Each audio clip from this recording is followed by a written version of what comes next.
ஆசிரியர்கள் அனைவருக்கும் மாலை வணக்கம்.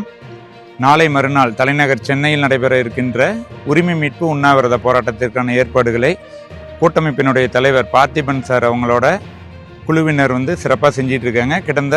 கடந்த ஒரு 4 நாட்களாக அங்கே சென்னையிலே தங்கி அதுக்கான முன்னேற்பாடுகள் எல்லாம் தீவிரமாக போயிட்டு இருக்குது. இப்போ இந்த நேரத்தில் இந்த காலகட்டத்தில் நம்ம செய்ய வேண்டிய மிக முக்கியமான கடமை என்னன்னு பார்த்தீங்கன்னா, நாளைக்கு மறுநாள் நடைபெற இருக்கின்ற அந்த போராட்டத்தில் கலந்துக்கிறது தான் முழுமையான கடமை. அதை ஒன்று செஞ்சால் போதும். ஏற்பாடுகள் எல்லாம் அவங்க ரொம்ப தீவிரமாக முன்னேற்பாடுகள்லாம் செஞ்சிட்டு இருக்கிற இந்த சூழலில் நம்ம கோரிக்கை வலுப்பெறணும். அரசிடம் பேச்சுவார்த்தை பண்ணும்போது நாங்கள் இவ்வளோ பெரிய ஒரு கூட்டத்தை நாங்கள் நடத்தணும் அப்படிங்கிற மாதிரியான செய்திகள் போய் சேரணும். ஊடக வெளிச்சங்கள் நம்ம மேலே படணும். அப்படின்னா நம்ம அந்த இடத்துல ஒரு திரளான கூட்டத்தை நம்ம காட்டணும். அப்போ அதுக்கு என்ன பண்ணணும்னா, நம்ம எல்லாருமே கண்டிப்பாக கலந்துக்கணும். முடிஞ்ச குடும்ப உறுப்பினர்கள் யாராவது ஒருவர் நண்பர்களோட அப்படி கலந்துக்கிறது முயற்சி பண்ணணும்.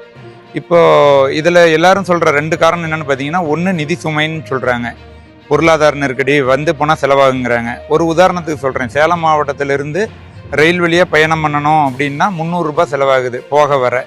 எக்ஸ்ட்ரா செலவுங்கிறது வேறு. அதே மாதிரி பார்த்தீங்கன்னா பேருந்து வழியானா இன்னும் ஒரு 100-200 ரூபாய் கூடுதலாக வரும். அது மற்ற மாநிலங்கள் முழுக்க இருக்கின்ற மற்ற மாவட்டங்களை பொறுத்த வரைக்கும் இன்னும் ஒரு 100 ரூபாய் 200 ரூபாய் கூடுதலாகுமே தவிர பெரிய பிரச்சனை ஒன்றும் கிடையாது. இப்போ இன்னொரு காரணம் எல்லாருமே சொல்கிறது, எங்களுக்கு ஒரு நாள் வேலை கிடும் அல்லது ஏதாவது ஒரு நாள் எப்படி ஒதுக்குறது, இந்த மாதிரியான காரணங்கள் நிறைய பேர் சொல்கிறாங்க. நம்ம ஊரில் ஒரு பண்டிகை, ஒரு திருவிழா அல்லது உற்றார் உறவினர்களுடைய சுப நிகழ்ச்சி, ஏதாவது ஒரு வீடுகளில் ஒரு விழா அப்படின்னா நம்ம ஒரு நாள் ஒதுக்குறோம் இல்லைங்களா? அந்த மாதிரி நினச்சிட்டு வாங்க. நமக்கான பிரச்சனை நம்ம தான் போராடி ஆகணும். இப்போ சுப நிகழ்வுன்னா கூட வேறு யாராவது ஒருத்தர் பண்ணிக்குவாங்க. இது நமக்கான ஒரு போராட்டங்கும் போது நம்ம தான் நிச்சயமாக பங்கேற்க வேண்டியது நம்மளுடைய கடமை அப்படிங்கிறத மனசில் வச்சுக்கணும். இன்னொரு விஷயம் நான் சொல்லணும்னு நினைக்கிறேன். அதை சொல்கிறதுக்கான காரணம் என்னென்னு பார்த்தீங்கன்னா, பார்த்திபன் சார் கூட மன வருத்தம் படலாம்.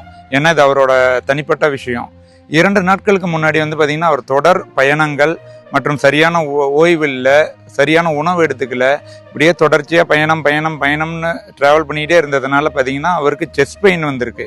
அதனால் பார்த்தீங்கன்னா சுருள் படம் மருத்துவமனையில் சேர்ந்துட்டு இசிஜி பார்த்த பிறகு அதுக்கான சிகிச்சையெல்லாம் மேற்கொண்ட பிறகு இப்போ தொடர்ச்சியாக மருந்து எடுத்துக்கிட்டு இப்போ அதோட தங்கி தான் இப்போ இந்த வேலையை பார்த்துட்டு இருக்காரு. இதெல்லாம் எவ்வளோ பெரிய வேதனையான விஷயம்னு நினச்சி பாருங்க. ஒரு தாய்க்குருவி மாதிரி மனுஷன் நம்மளுக்காக எல்லாம் ஓடிக்கிட்டே இருக்காரு, எல்லா வேலையும் செஞ்சிட்டு இருக்காரு. நம்ம வெறுமனே ஒரு நாள் அந்த போராட்டத்தில் கலந்துக்கிட்டு நம்மளுடைய பங்களிப்பை தருவதற்கு யோசித்தோம்னா எப்படி போய் நம்ம வேலைக்கு போகிறது அப்படிங்கிறத நீங்களே கொஞ்சம் யோசிக்கணும்.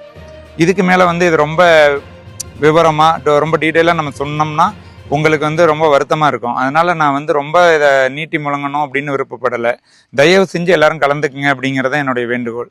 எங்கள் மாவட்டத்தை பொறுத்த வரைக்கும் சேலத்தில் 20+ டீச்சர்ஸ் பேர் கொடுத்துருக்காங்க. அதுவே நான் ஒரு 60-70 பேருக்கு மேலே கலந்துக்கணும் அப்படின்னு ஆசைப்பட்டிருந்தேன். இன்னைக்கு ஒரு நாள் இருக்குது, நாளைக்கு ஒரு நாள் இருக்குது. இந்த 2 நாட்களுக்குள்ளே அதுக்கான ஏற்பாடுகள் கண்டிப்பாக வரும் அப்படின்னு நினைக்கிறேன். எல்லாரும் பேர் கொடுப்பீங்க அப்படின்னு நான் ரொம்ப நம்பிக்கையோடு இருக்கேன். மற்றபடி உங்களுடைய மனசாட்சிக்கே நான் விட்டுடுறேன். நிச்சயமாக கலந்துக்குவீங்கன்னு நம்புகிறேன். நன்றி.